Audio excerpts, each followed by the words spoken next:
Le doy gracias al Señor por estar aquí junto a ustedes un domingo más y hace calor, hace harta calor ya. Pero le damos gracias al Señor porque Dios es bueno, está en medio nuestro y porque podemos escuchar su palabra. Amén. Vamos a pasar al mensaje de hoy. Seguimos con el Evangelio de Juan y antes de entrar como de lleno al mensaje a modo de introducción, quiero que leamos esta cita. Corrie, no sé cómo se pronuncia. Que me perdone la familia de la persona. Corrie ten Boom, ella escribió esta frase. Es una mujer, una cristiana que vivió en el tiempo del Holocausto nazi, de la Segunda Guerra Mundial. Y ella escribió esto: no te preocupes por lo que no entiendes de la Biblia. Preocúpate por aquello que entiendes y no aplicas en tu vida. ¿Sí? No es un llamado a no aprender cosas nuevas, a no seguir estudiando, sino a lo que aprendemos, vivirlo, aplicarlo en nuestra vida. Hay una frase que quizá alguno la haya escuchado en algún momento, no la dijo ningún personaje histórico, pero este personaje dijo: un gran poder conlleva una gran responsabilidad, ¿sí? Y eso es real en relación al conocimiento. Y la Biblia justamente dice que eso es así. El que más conoce, más responsabilidad tiene. Así que si no quiere escuchar el mensaje de hoy día y no adquirir la responsabilidad que lleva el mensaje, puede salir, porque si no, al terminar el mensaje va a haber un peso sobre usted, sobre nosotros en general. ¿Qué dice la Biblia? Lucas, capítulo 12, verso 47 al 49. Esto es el resumen de un gran poder conlleva una gran responsabilidad. Un siervo que sabe lo que su amo quiere, pero no se prepara ni cumple las instrucciones, será severamente castigado. O sea, el que sabe lo que el amo quiere y no lo hace, severamente será castigado, pero alguien que no lo sabe y hace algo malo, será castigado levemente, ¿sí? Alguien a quien se le ha dado mucho, mucho se le pedirá a cambio. Y alguien a quien se le ha confiado mucho, aún más se le exigirá. ¿De qué está hablando? Del conocimiento. Mientras más sabemos, más se nos pedirá. Si conocemos poco, eso poco deberíamos aplicarlo, ¿verdad? Pero mientras más conocemos, más se nos va a pedir. Y el mensaje de hoy día tiene mucho que ver con eso, con cómo vivimos lo que conocemos, o la importancia de aplicar lo que vamos aprendiendo y lo que estamos aprendiendo de las Escrituras. Amén. Y al respecto vamos a estudiar evidentemente Juan. Vamos a trabajar del versículo 10 en adelante hasta el versículo 24. Pero vamos a dividir el mensaje en tres partes. Del versículo 10 al 13, la primera parte también a modo de introducción, rapidito. La segunda parte del 14 al 18, un poquito más largo. Y la última del 19 al 24, que ahí ya está el centro y el meollo del mensaje, ¿sí? Primero vamos a leer los versículos 10 al 13. Sí, no es el que se aparece en pantalla, me dicen. Juan 7, 10 al 13. Dice así: pero después que sus hermanos habían subido... ¿De dónde? Recordemos que en los primeros versículos Jesús estaba conversando con sus hermanos en Galilea. Los hermanos le dan un tremendo consejo. Jesús le dice no, básicamente. Se iba a celebrar la fiesta de los tabernáculos en Jerusalén, en Judea, y la gente tenía que ir para allá. Los hermanos le dicen: anda y haz tus cosas, tus milagros. Jesús le dice: no es mi tiempo, no voy a ir todavía. Ellos suben. Después de eso, ¿sí?, de que sus hermanos habían subido, entonces él también subió a la fiesta, no abiertamente, sino en secreto. ¿Por qué? Porque en el capítulo anterior, o en el tema anterior, veíamos que los judíos, o los líderes judíos, querían matar a Jesús. Entonces él sube en secreto para no armar un revuelo. Y le buscaban los judíos en la fiesta y decían, evidentemente lo estaban buscando, se lo querían matar: ¿dónde está aquel? Jesús. Y había gran murmullo acerca de él entre la multitud, pues unos decían: es bueno, pero otros decían: no, sino que engaña al pueblo.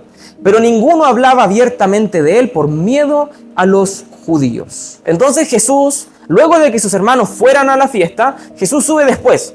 No se nos dice exactamente cuán después, si inmediatamente después o si a la mitad de la fiesta, como parece ser. Porque específicamente dice que como a la mitad de la fiesta Jesús se puso a enseñar. Aparentemente fue en ese momento en el que subió a la fiesta. O tal vez antes, pero la Biblia ahí no es clara, ¿sí? Ahora, los líderes judíos lo buscaban, tal como Jesús había ya dicho, para matarlo. ¿Por qué? porque recordemos que en el capítulo 5 había sanado a un paralítico en el día de reposo y además se había atribuido a sí mismo una personalidad divina. Él era Dios, había dicho delante de los fariseos, se hacía igual a Dios. Pero mientras los fariseos o los líderes judíos buscaban a Jesús, escuchaban que la gente tenía opiniones divididas acerca de él. Unos decían, no, Jesús es bueno, y otros decían, no, él es malo, él engaña a la gente, ¿sí? Y uno podía decir, bueno, los que decían que era bueno, tal vez tenían buena fe o eran buenos. La verdad es que no, porque tenían miedo a los líderes judíos, entonces ellos se quedaban callados y no hablaban abiertamente de Jesús. O sea, su fe era una fe débil, falsa, o no lo suficientemente fuerte como para poder realmente hablar de Jesús a pesar de los líderes judíos, ¿sí?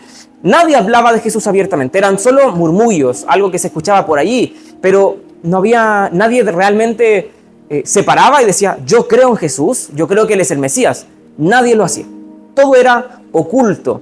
Hasta este punto del Evangelio, y lo vamos a seguir viendo más adelante, Juan nos presenta varias personas que tenían una fe falsa, varias personas que creían en Jesús, pero no lo suficiente como para seguirlo, no lo suficiente como para hacer pública su fe. Seguían ocultamente, lo seguían por debajo. Incluso Juan nos llega a decir que la razón por la cual ellos no era pública su fe, era porque amaban más la gloria de los hombres que la gloria de Dios. A ellos les importaba más lo que los hombres fueran a decir que lo que Dios pensara de ellos. Esa era una de las razones, o la razón, por la cual ellos no hacían pública su fe en Jesús, ¿sí? Pero nadie hablaba de Él, ¿sí?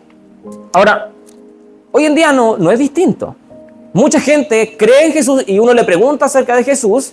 Gente que no es cristiana y dice, no, Él era una buena persona, un tipo adelantado a su tiempo, un revolucionario, un gran maestro, un buen filósofo, lo que fuera. Y la mayoría de la gente que cree en Jesús tiene una buena apreciación de Él. Pero solamente es eso. No son capaces de seguirlo, no son capaces de confesar que Él realmente es Dios.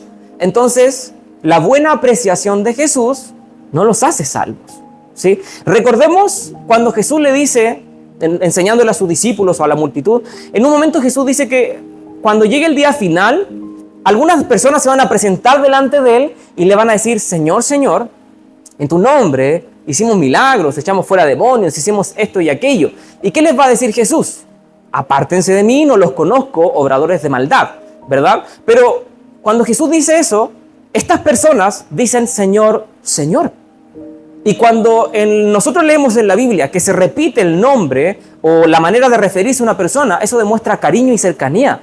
Esta gente de verdad creía que estaba cerca de Dios y esta gente tenía muy alta estima por Jesús. Y le dice Señor, Señor. Había cariño, le tenía mucha estima. Pero Jesús le dice, yo no los conozco. Obradores de maldad.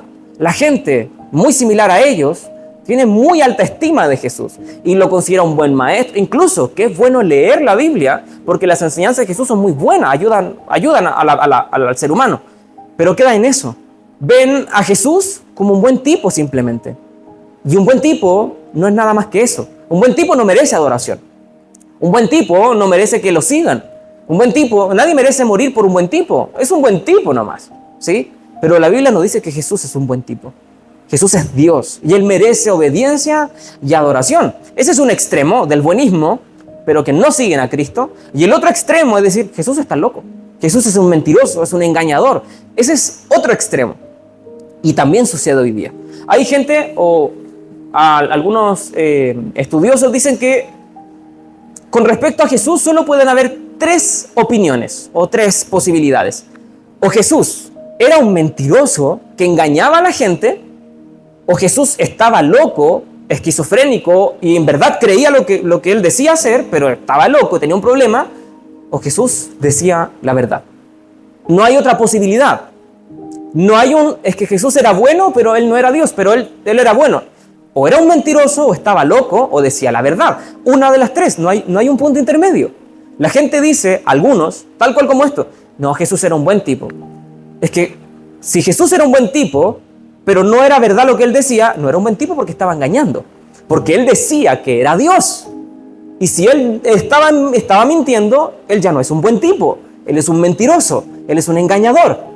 Entonces no puede existir esta idea de Jesús era bueno, pero no creo que sea Dios, pero era bueno. Es que ese punto no tiene sentido, porque Jesús afirmaba ser Dios. Es como, no sé si alguien ha tenido la oportunidad de estudiar un poco a los musulmanes o al Islam. Ellos creen en Jesús, pero ellos dicen que Jesús era un profeta de Alá, del Dios musulmán. Pero eso es imposible. Ellos no pueden creer en Jesús. Ellos no deberían creer en Jesús, porque el Jesús en el que ellos creen dijo: yo soy el único camino, yo soy la única verdad y yo soy el único camino a la vida. Yo merezco adoración, yo soy Dios. Entonces el musulmán, la visión musulmana de Jesús es totalmente sin sentido, porque o aceptan todo de Jesús o rechazan todo de Jesús. No pueden seleccionar una parte, porque si no se construyen un Jesús falso. ¿Sí? Tal cual como esta gente. Y esta gente decía: no, este tipo está engañando a la gente. ¿Sí? Era un rechazo ofensivo. Pero esto era lo que los líderes judíos escuchaban al buscar a Jesús. Ahora, la gente abiertamente no hablaba de Jesús. Y como la gente abiertamente no hablaba de Jesús, ¿quién tenía que hablar de Jesús? Él mismo. Y aquí aparece en escena. Vamos a la segunda parte del mensaje. Capítulo 7, verso 14 al 18. Más a la mitad de la fiesta subió Jesús al templo. Por eso algunos dicen que muy seguramente Jesús subió a la fiesta o a Jerusalén a la mitad de la fiesta, ¿sí? Y enseñaba. Y se maravillaban los judíos diciendo: ¿cómo sabe este de letras sin haber estudiado? Jesús le respondió y dijo: mi doctrina no es mía, sino de aquel que me envió. El que quiera hacer la voluntad de Dios conocerá si la doctrina es de Dios, o si yo hablo por mi propia cuenta. El que habla por su propia cuenta, su propia gloria busca. Pero el que busca la gloria del que le envió, este es verdadero, y no hay en él injusticia. Básicamente Jesús está describiendo a sí mismo. Yo tengo una doctrina que no es mía, sino que es de Dios, ¿sí? ¿Y cómo se comprueba esto? Bueno, si ustedes de verdad quisieran hacer la voluntad de Dios, Dios les mostraría que la doctrina que yo enseño es correcta. ¿Por qué? Porque no busco mi propia gloria, sino la gloria del Padre, del que me envía. Porque ustedes buscan su propia gloria. Yo no busco mi propia gloria. No hablo mi doctrina, sino la doctrina de Dios, y es su gloria la que busco. Ahora, vamos parte por parte. La gente se maravillaba por las grandes palabras de Jesús. El mismo capítulo, versos más abajo, que vamos a llegar en otros mensajes más adelante, la gente dice: no hay ningún hombre que haya hablado como este. Sus palabras son sobrenaturales, por decirlo de alguna manera. No hay nadie que haya hablado como él. Las palabras de Jesús tenían un encanto, tenían un poder, tenían una profundidad, una sabiduría que eran divinas, ¿sí? Por eso la gente se maravillaba. Pero fíjense lo que dicen los judíos. ¿Cómo sabe este de letras sin haber estudiado? ¿De qué están acusando a Jesús? De que Jesús no participó o no estuvo bajo la tutela de ningún maestro judío. Existían en este tiempo escuelas rabínicas o rabinos, maestros judíos, que le enseñaban a discípulos, ¿sí? Abiertamente, públicamente o en escuelas. No es que haya un recinto, es que ellos se le llamaba escuela a todos sus seguidores y a su enseñanza, ¿sí? En este tiempo particularmente habían dos escuelas grandes, la de Hillel y la de Shammai. No sé si alguien está viendo The Chosen, pero ahí aparecen mencionadas estas escuelas. Pero también habían otras como la de Gamaliel. Gamaliel fue el profesor o el maestro de Pablo. También era una escuela, ¿sí? Rabínica. Nicodemo, Jesús dice que él era maestro de maestros. Él también tenía una escuela. Él enseñaba a otros, ¿sí? Y esto eran desde niños. Los niños estudiaban bajo la tutela de rabinos en sinagogas o siguiendo a estos rabinos, y ellos les enseñaban la ley, les enseñaban los mandamientos, les enseñaban la filosofía judía, y cualquier persona que se hiciera famosa o que creciera dentro de estas escuelas, ellos decían: no, él viene de la escuela de tanto, como Pablo, yo fui enseñado por Gamaliel. Esa era una credencial, ese era un respaldo que tenía de su enseñanza. Pero Jesús no tenía nada, porque él no creció bajo la tutela de ningún maestro rabínico, ningún fariseo, ningún judío le enseñó a Jesús. Por lo tanto, ¿por qué esto es importante? Porque si Jesús hubiese crecido enseñado por otro judío, ¿qué hubiesen dicho de la enseñanza de Jesús? Este habla así porque Juanito Pérez le enseñó. No, porque este otro le enseñó. O por otro lado, matemos a Jesús y a su maestro, porque ambos están hablando herejías. Pero Jesús dice, a mí nadie me enseñó. A mí el que me enseñó fue Dios, fue el Padre directamente, porque mi doctrina, dice Jesús, mi doctrina no es mía, sino de aquel que me envió.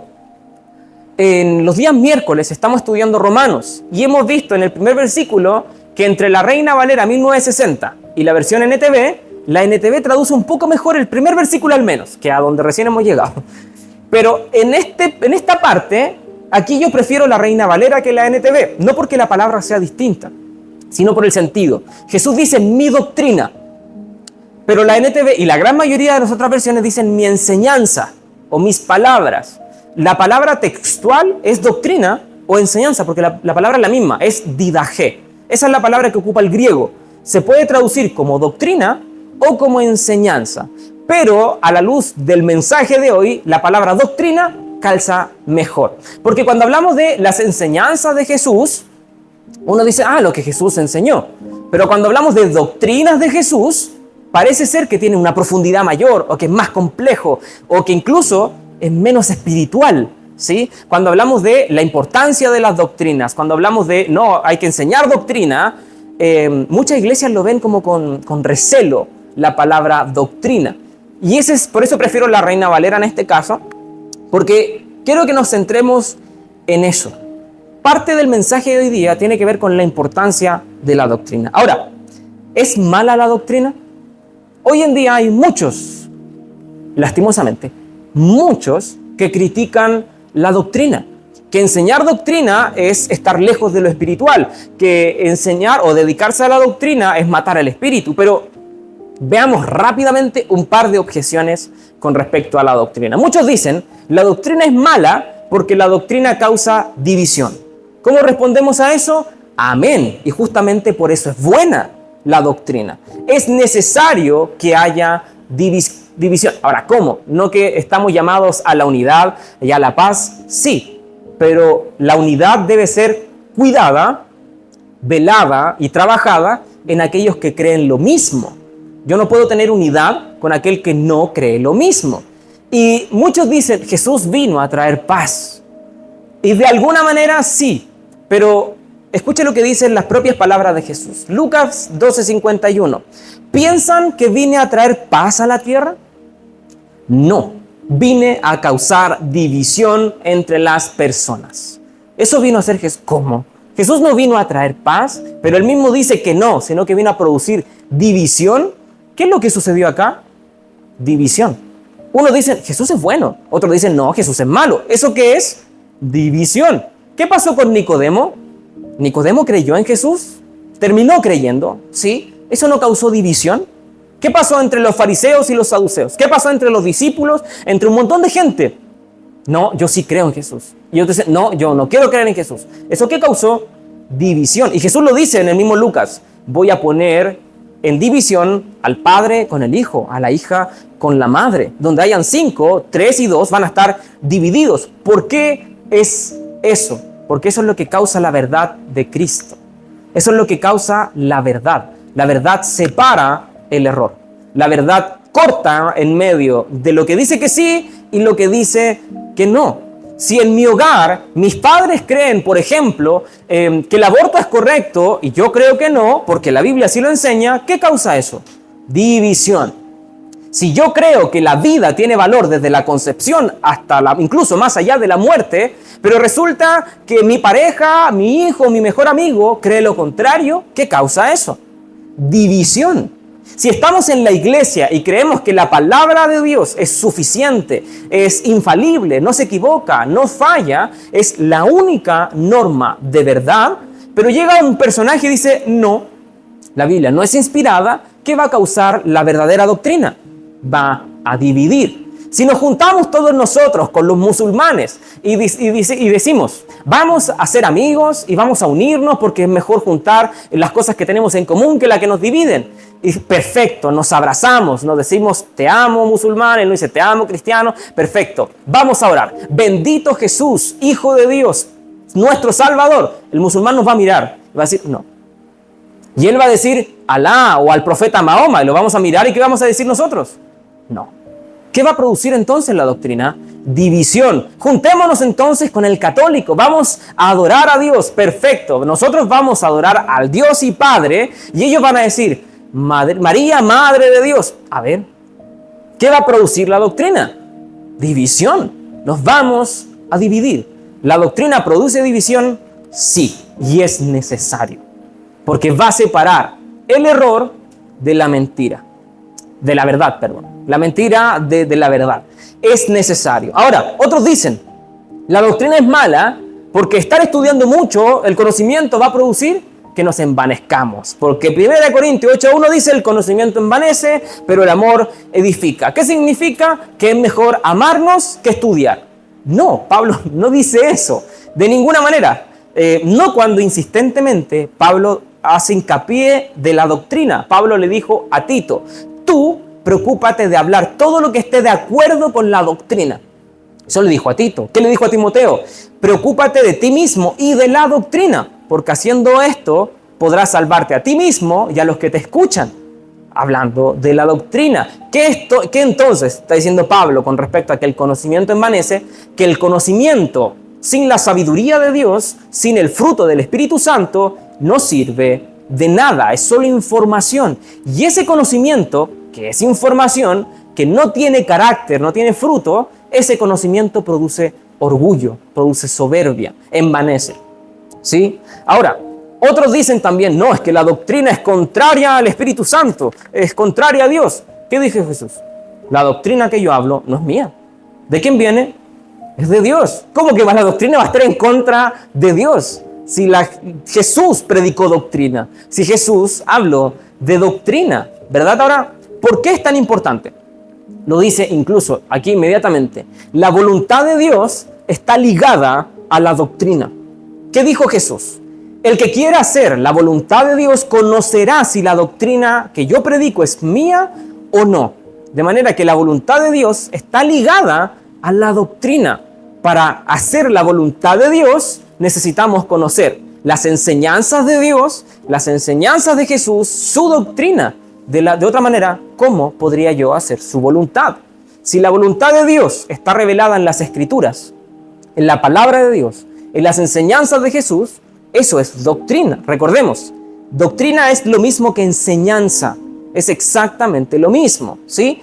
¿Por qué también es importante la doctrina? Porque nuestra vida eterna depende de ello. Jesús 5:39 le dijo Jesús a los fariseos, ustedes estudian las Escrituras esperando encontrar en ellas la vida eterna y definitivamente están allí, pero me apuntan a mí, dijo Jesús. Ellas dan testimonio de mí, la doctrina de Dios, la palabra de Dios. Y por último, no es que sea la última, es que hay más, pero no vamos a profundizar en eso hoy día, porque somos santificados por la correcta doctrina. Jesús oró al Padre y le dijo, santifícalos en tu verdad. Tu palabra es verdad. Somos santificados con la buena doctrina. Amén. Vamos a la última parte.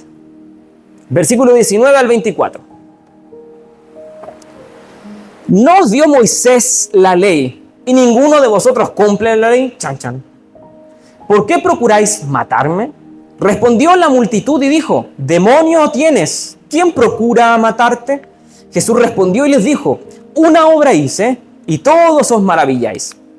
Por cierto, Moisés os dio la circuncisión, no porque sea de Moisés, sino de los padres, desde Abraham en adelante. Y en el día de reposo circuncidáis al hombre.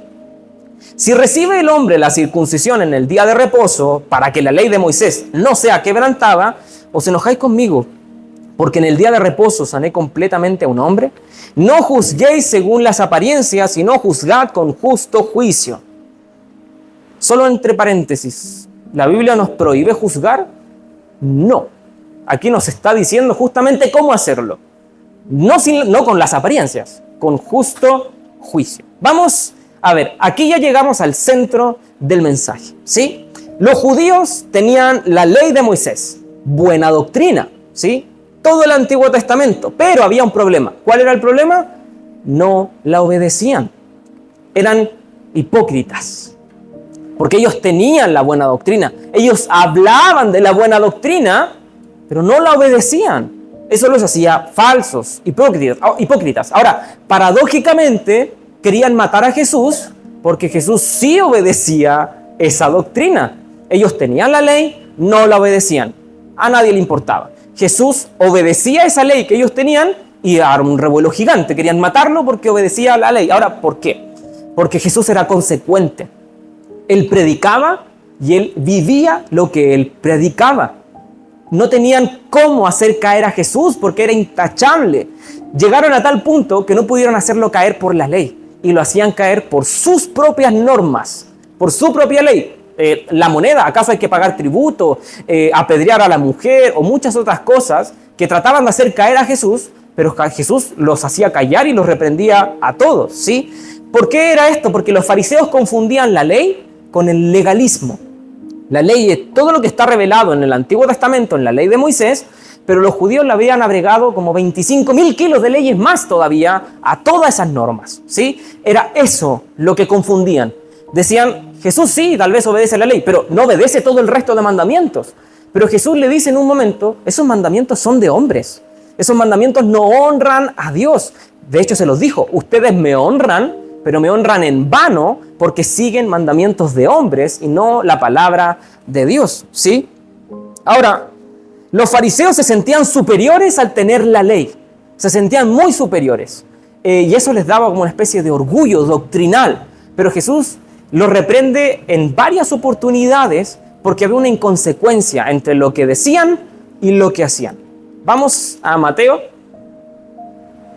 capítulo 23, versos 2 y 4, versión NTV. Los maestros de la ley religiosa y los fariseos son los intérpretes oficiales de la ley de Moisés.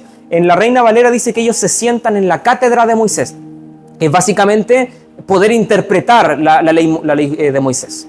Dice, por lo tanto, escuchen lo que dice Jesús, por lo tanto, practiquen y obedezcan todo lo que les digan. O sea, ellos están predicando buena doctrina. Ellos están enseñando buena doctrina. Obedezcan lo que ellos dicen, pero no sigan su ejemplo. Pues ellos no hacen lo que enseñan. Aplastan a la gente bajo el peso de exigencias religiosas insoportables y jamás mueven un dedo para aligerar la carga. Eran hipócritas.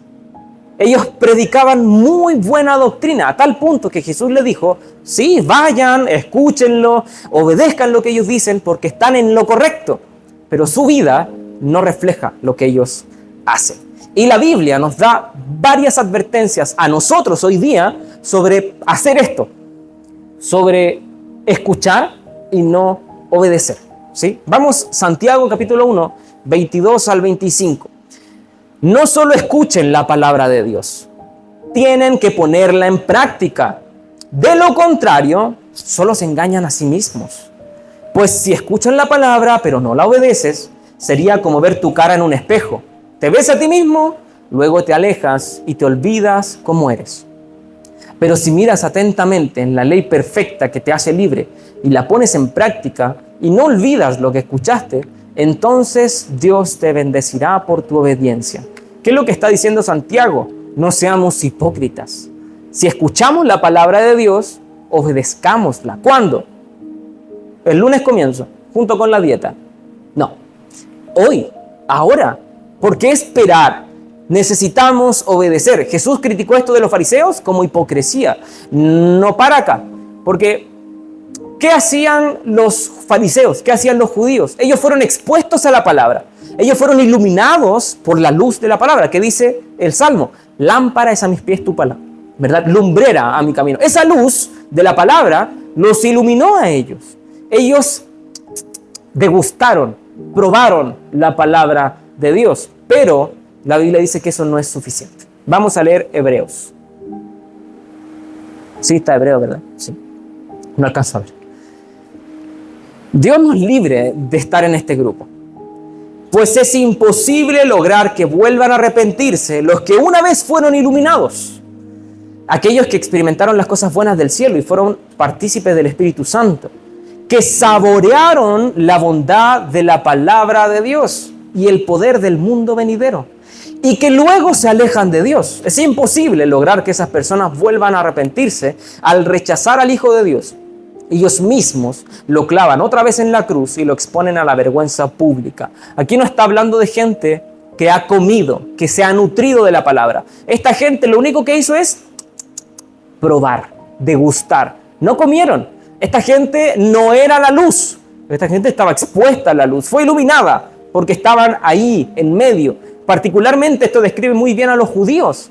Ellos recibieron la ley, fueron iluminados, la degustaron, pero ¿qué hicieron cuando la palabra misma se hizo carne? Los mataron, los rechazaron. Esto dice Jesús. Es imposible que ellos vuelvan al arrepentimiento. Es difícil, es muy, muy difícil que una persona que fue iluminada, que degustó de la palabra por mucho tiempo y probó de las bendiciones celestiales en medio del pueblo real y se vaya, se aleje y reniegue de Jesús, vuelva otra vez. Porque él jugó con la verdad de Cristo. Esto es lo que no debemos hacer.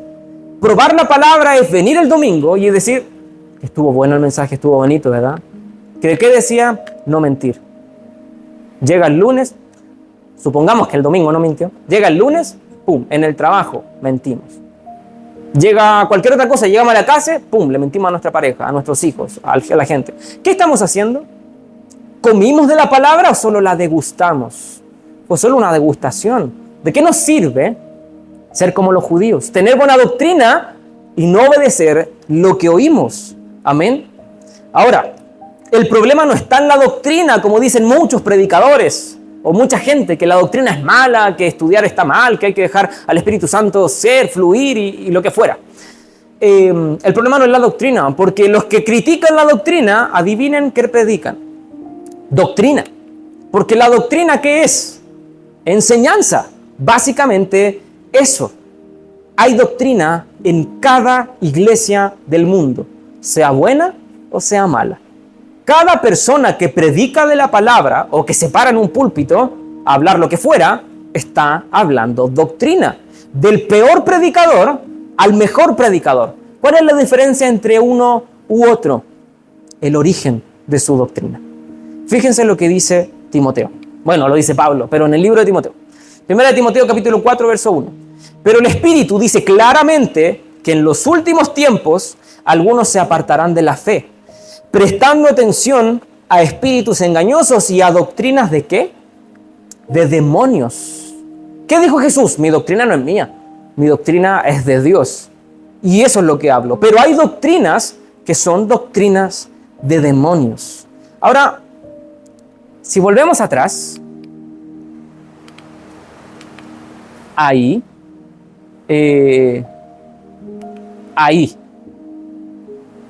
fíjense lo que le responde la multitud. Respondió a Jesús y le dijo, tienes un demonio. ¿Quién te mata? ¿Quién quiere matarte? Le dicen. Acusaban a Jesús de estar endemoniado por las palabras que decía. Ahora, ¿quién era el que estaba siguiendo enseñanzas de demonios? Eran ellos, no Jesús. No era Jesús el endemoniado. Ellos estaban siguiendo enseñanzas de demonios. Ahí estábamos. Ahí habíamos quedado. Es particular que este mismo capítulo, habla 3 veces acerca de la doctrina.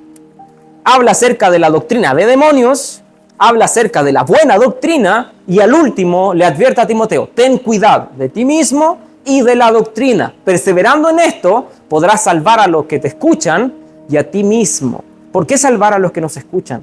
Porque la correcta enseñanza de Jesús no es otra cosa que el evangelio mismo. Y eso es lo que salva. Los fariseos eran un caso muy particular porque ellos tenían la verdad. Ellos conocían la buena doctrina, pero no la obedecían, ¿sí? Santiago dice que el que sabiendo hacer lo bueno no lo hace, le es pecado. Le es pecado. Lo que leíamos al principio, conocer más conlleva mayor responsabilidad, ¿sí? En los versos 21 al 24 que leíamos, lo que hace Jesús es exponer la hipocresía de los fariseos. Ustedes tienen la verdadera doctrina, pero no la obedecen. Hipócritas. Ustedes tienen la verdadera doctrina, pero siguen mandamientos de hombres, doctrinas de demonios. Hipocresía. Ustedes tienen la verdadera doctrina, no la obedecen, yo sí la obedezco, y al que quieren matar es a mí. Hipocresía. ¿sí? Y fíjense lo que les dice al final Jesús. Porque Jesús le dice, ustedes me siguen, no quieren matarme porque yo sané a un hombre en el día de reposo. Y aquí viene la mayor hipocresía de los fariseos. Porque ellos obedecían la ley. La verdad es que más o menos. Porque Jesús les dice, si un niño nace en el día de reposo, ese niño tiene que ser circuncidado al 8º día, cayendo nuevamente en el día de reposo. Pero en el día de reposo no se puede hacer nada. Ahora, ¿qué van a hacer ustedes? ¿Van a quebrantar la ley porque tienen que circuncidarlo al 8º día? ¿O van a quebrantar la ley al circuncidarlo y quebrantar el día de reposo? ¿Qué van a hacer ustedes? Jesús le dice, ustedes lo circuncidan. Ustedes mutilan al hombre en el día de reposo y me critican a mí por darle vida a un hombre en día de reposo. Ustedes lo hieren al cortarle el prepucio, esa era la circuncisión. Ustedes lo hacen sangrar, ustedes lo dañan, yo lo sano. ¿Y el malo soy yo? Hipócritas. Eso le está diciendo Jesús. Ustedes prefieren herir a un hombre obedeciendo la ley y me critican a mí por sanar a un hombre obedeciendo la ley. Porque ¿qué es mayor? ¿El día de reposo o el hombre? El hombre está por encima del día de reposo. Eso es lo que les está diciendo Jesús. Suena muy similar a la parábola del samaritano, ¿verdad? Que estaba el samaritano ahí moribundo, pasó un sacerdote, un levita, pasó este y acá y ninguno lo ayudó. Todos tenían excusas en la ley para no tocar a ese hombre. Todos obedecieron la ley. Cuando lleguemos en ese punto, en ese momento, en algún momento del estudio de la Biblia, vamos a profundizar en ese punto. Cada uno de los que no ayudó al samaritano tenía respaldo legal para no hacerlo.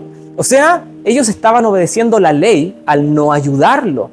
Pero el buen samaritano, ese fue el verdadero, porque la ley principal, toda la ley no se resume en guarda el sábado. ¿En qué se resume toda la ley? Amarás a tu prójimo como a ti mismo. ¿Sí? Así se resume toda la ley. Pero ellos no hacían eso. ¿Qué hacían? Les ponían más cargas, más y más cargas. Y Jesús le dice, ustedes hieren a un hombre y me critican. Yo sano a un hombre y me critican. A mí, yo soy el culpable. Están juzgando mal. Porque ustedes están atribuyendo justicia y a mí me están tildando de pecador. Y ahí Jesús les dice, juzguen con justo juicio. O sea, analícense antes de juzgar y analicen al otro, porque tal vez el pecador son ustedes y no el otro, ¿sí? Pero el punto es la inconsecuencia de los fariseos. Hermanos, ¿debemos buscar la buena doctrina? Sí, sin lugar a dudas. Pero por sobre eso debemos obedecerla. Porque el punto de esto es que ellos tenían la ley y no la obedecían. Eran hipócritas. Que no seamos nosotros así, hermanos. Podemos, al igual que los fariseos, estar escuchando buena doctrina, estar recibiendo buena doctrina, ser una iglesia de buena doctrina. ¿Y de qué nos sirve? Si no lo obedecemos, de nada. Más condenación acarreamos a nosotros mismos. Entonces mejor nos vamos a una mala iglesia para no tener más responsabilidad. No, porque el que sabe hacer lo bueno y no lo hace, le es pecado. Debemos obedecer a Dios. Debemos obedecer su palabra. Amén. Espiritualmente, ¿qué hacemos cuando nos llenamos de buena doctrina y no la obedecemos? Ahí no es estrictamente bíblico, pero hay una especie de categorización de enfermedades espirituales. Y una de ellas es la obesidad espiritual. ¿En qué consiste la obesidad espiritual? En que me alimento de buena palabra. Y escucho y aprendo y asisto a estudios, el discipulado, todo. Y leo libros y veo videos. Y es buena doctrina, buenos predicadores, buenos libros. Todo perfecto. Me lleno. ¿Y qué hago con mi vida? Porque sigo desobedeciendo a Dios. Sigo fallando, sigo pecando en lo mismo una y otra vez. No comparto lo que aprendo, no hablo de Jesús, no comparto el evangelio, no testifico, no enseño, no hago nada. Y eso es una enfermedad. No podemos estar así. Eso hacían los fariseos y eso tiene un nombre: hipocresía. Estamos entendiendo lo que es correcto, pero no lo estamos poniendo en práctica. Algo pasa entre medio que llega a la orden, pero no se ejecuta la orden. Algo pasa entre medio y debemos pedirle a Dios que realmente nos transforme y nos permita obedecer su palabra. Esta es mi experiencia y la he podido ver en mi propio hijo, y sé que tal vez es compartida por ustedes, pero cuando yo era chico y mi mamá o mi papá me despertaba para irme al colegio, evidentemente en un rango de edad en donde ya podía hacerlo solo, me decían: Cristóbal, levántate, hay que ir al colegio, prepara las cosas y todo el cuento. Y ellos me despertaban temprano, ¿y yo qué hacía? Al día de hoy a veces lo hago también. ¿Qué hacía yo? Me despertaba y me quedaba ahí. No me levantaba al tiro. Pasaban 15 minutos, 20 minutos, y cuando escuchaba que mi mamá se acercaba corriendo, trataba de vestirme rápido, de ordenar la mochila rápido. ¿Pero por qué lo hacía? Porque escuchaba que venía. Y si venía y me encontraba que yo todavía seguía acostado, ¿qué iba a hacer mi mamá? ¿Me iba a retar o me iba a sacar ahí de un ala, me iba a tirar al tiro abajo de la cama a levantarme, ¿verdad? Pero ¿por qué yo me movía? Porque la escuchaba cerca, ¿verdad? Si mi mamá abría la puerta y decía: Cristóbal, levántate, y se para ahí, ¿qué haría yo? Me levanto al tiro porque mi mamá me está mirando. Yo no quiero que me mire flojear, ¿verdad?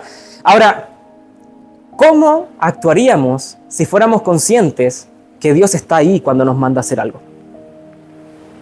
Dios está ahí, está con nosotros. Él dice: no mientas, y está ahí mirándonos. Y nosotros escuchamos que Dios dice: no mientas, y vamos y mentimos.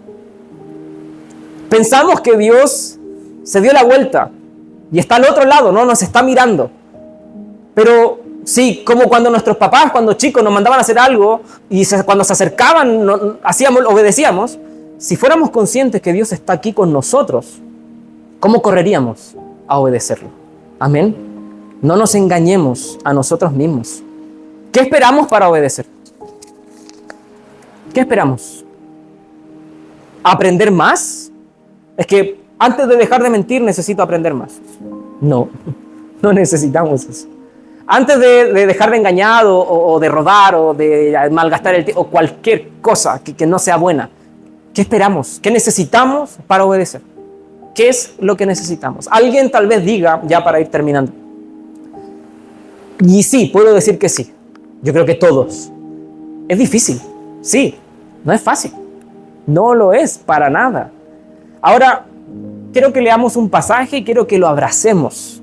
Y que realmente, si le hemos entregado nuestra vida a Cristo, abracemos este pasaje. Ezequiel 36, 27. Ahí está, perdón, estaba ahí todo el rato. Ahí está. Esto dice Dios: y pondré dentro de vosotros mi espíritu, el Espíritu Santo. Y fíjense: y haré que andéis en mis estatutos, y guardéis mis preceptos, y los pongáis por obras. No dice: y por favor obedéceme. ¿Eso dice? No, yo voy a hacerme cargo. Yo voy a velar porque tú me obedezcas. Yo voy a hacer que me obedezcas. Cedamos el control a su espíritu. Entreguémonos a Cristo y Él va a permitir que nosotros podamos realmente obedecer su palabra. Hermanos, no seamos hipócritas. Dios nos está, y no lo digo en un sentido de que lo hagamos por miedo, pero Dios está a nuestro lado. Él está con nosotros. Él nos ha dado las herramientas para poder obedecerlo. Cuando alguien dice: es que la tentación fue muy fuerte, yo no fui capaz de resistirla, ¿sabe qué es eso? Debe arrepentirse de dos cosas: de haber cedido a la tentación y de haber mentido. Porque no existe tentación tan fuerte que no podamos resistirla. Eso no existe, no pasa. Jamás, nunca.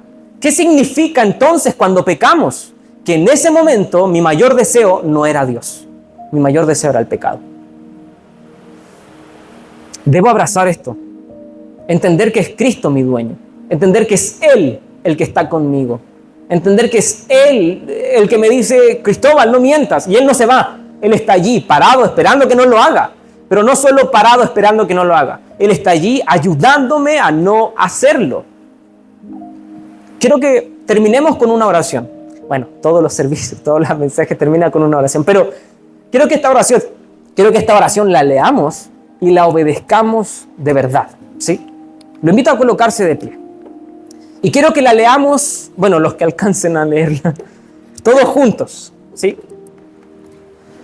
Y que la oremos de verdad. Es una oración en la que le pedimos a Dios no ayuda para obedecer. Que Él realmente haga la obra a nosotros, nos enseñe a obedecer. Una oración profunda. Orémosla. Todos juntos, repitámosla en voz alta. Señor, enséñame el camino de tus mandatos y yo lo seguiré hasta el fin. Dame entendimiento para obedecer tus enseñanzas y de todo corazón yo la cumpliré. Guíame por el camino de tus mandamientos, porque en él me encuentro a gusto. Pon en mí el deseo de cumplir con tus mandatos y no el de satisfacer mis deseos egoístas. Aleja de mi mente los pensamientos inútiles. Dame vida para vivir en tus caminos. Amén.